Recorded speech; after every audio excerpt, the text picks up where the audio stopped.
Reactions have continued to trail IMF's forecast that Africa's most industrialized country, South Africa, is set to briefly overtake Nigeria and Egypt as the continent's largest economy next year. That's, of course, in 2024.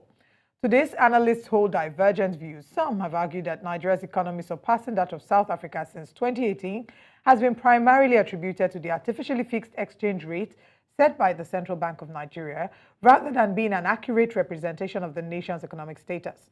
News Central's Perpetual Fasanmi-Peters has more on this.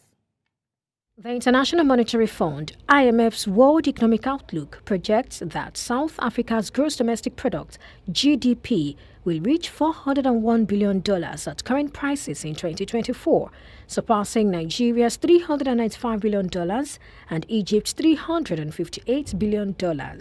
This has been attributed primarily to the contraction of Nigeria and Egypt's GDP in dollar terms.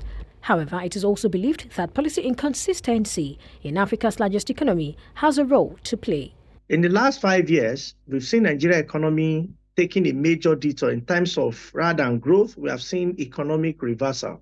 Nigeria has gone through colorization of money, or what we call changing the color of money that we have seen in the last dispensation. That reversed Nigeria economy significantly, led to a reduction in GDP.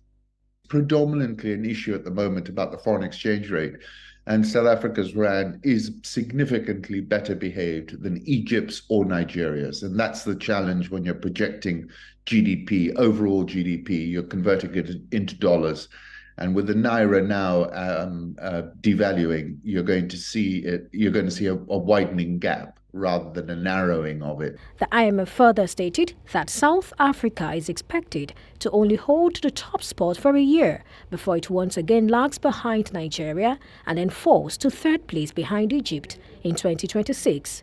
Again, some analysts believe otherwise, and the reasons are not far-fetched. There is no factor that Nigeria can achieve that will make it take over. The key issue is the foreign exchange rate, and the adjustment is going to be too severe for that GDP rate to recover and surpass South Africa in 12 months. It's not going to happen. Yes, I agree with IMF for some issues, but I disagree with them that Nigeria will automatically have a bounce back. We have a lot of things to do.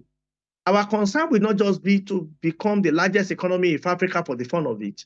Our concern will be how do we boost productivity of Nigeria as a nation. For many analysts, although the IMF projects that Nigeria's GDP will expand after just a year of losing its prized position to South Africa, it will not be a walk in the park, as the country must put certain things in place for it to recover and retain its position. Perpetual Fasanmi-Peters reporting for News Central.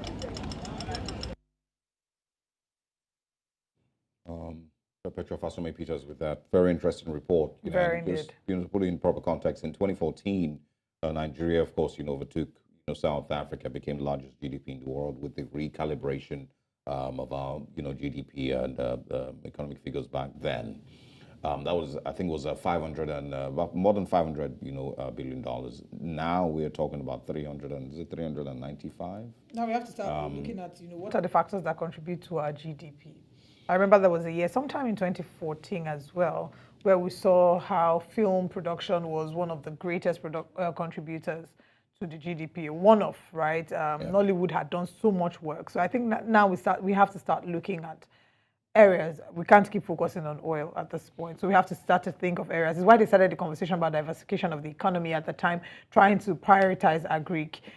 I'm just pointing out how much we haven't grown. That's the point that I'm trying to make. Yeah. How much we haven't grown as a nation, how our economy hasn't really grown. It's been almost stagnant but I in think the last couple of years since 2014. I mean, the citizens are feeling the impact. Yeah, life has become, quote-unquote, worse for citizens. And, it shouldn't, it's nothing to just push aside and say, oh, well, it's been tough for everybody. COVID came. You can't blame COVID forever. People are living a good life after COVID. Very true. So it's just pointing out how much the country has not really grown economically in the last 8-9 years, and now we're talking about renewed hope. South Africa, from the way it looks, it will overtake Nigeria.